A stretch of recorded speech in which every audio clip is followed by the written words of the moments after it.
Hello, happy holidays and Merry Christmas. I'm Chancellor Mark Hagerott with the North Dakota University System, and today I'd like to update on the news from throughout the system.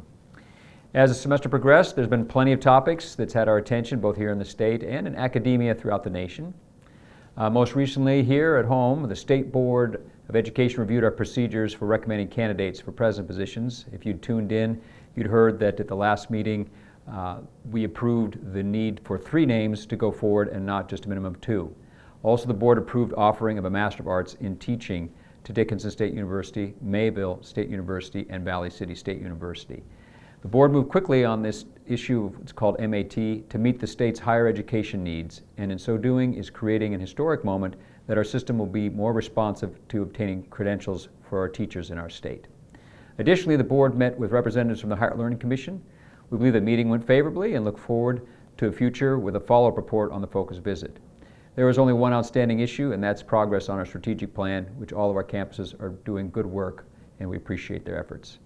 In the past 2 months, new members have entered into leadership throughout our system. Dr. Thomas Mitzel was named the new president of Dickinson State University and has already arrived here in state, preparing to take over and succeed Dr. Jim Osmond, who's done a wonderful job serving faithfully as interim president there in Dickinson.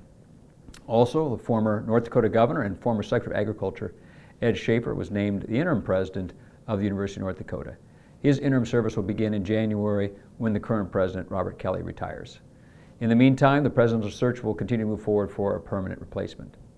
I'd also like to take this opportunity to thank UND President Robert Kelly and his wife Marcia for their service at UND.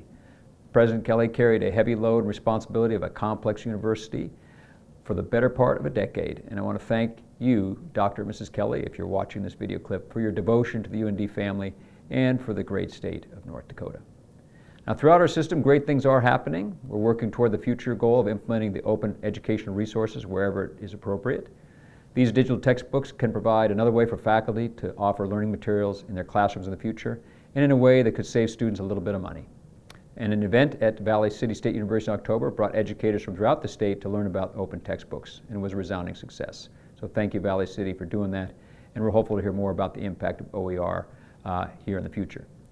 As part of the Chancellor's Cabinet studies, our college universities are working as a system to show that the lessons learned and best practices that each state university adopts on the database student intervention framework called predictive analytic reporting. This framework will allow the faculty to ensure that students have every opportunity to succeed by predicting whether students have fallen into an at-risk situation, all the while maintaining a high level of student privacy. Appreciate again the efforts of the Chancellor's Cabinet on that. Successes have been happening throughout our campuses as well. At Bismarck State College, the nursing students in the Associate Registered Nurse Program who took the licensure exam during the second quarter received a 100% pass rate. That's just one of the great stories. Other nursing programs are doing wonderful. North Dakota State University new STEM building will be dedicated this week. And at Minot State University, a new interpreting and sign language degree was approved to be offered.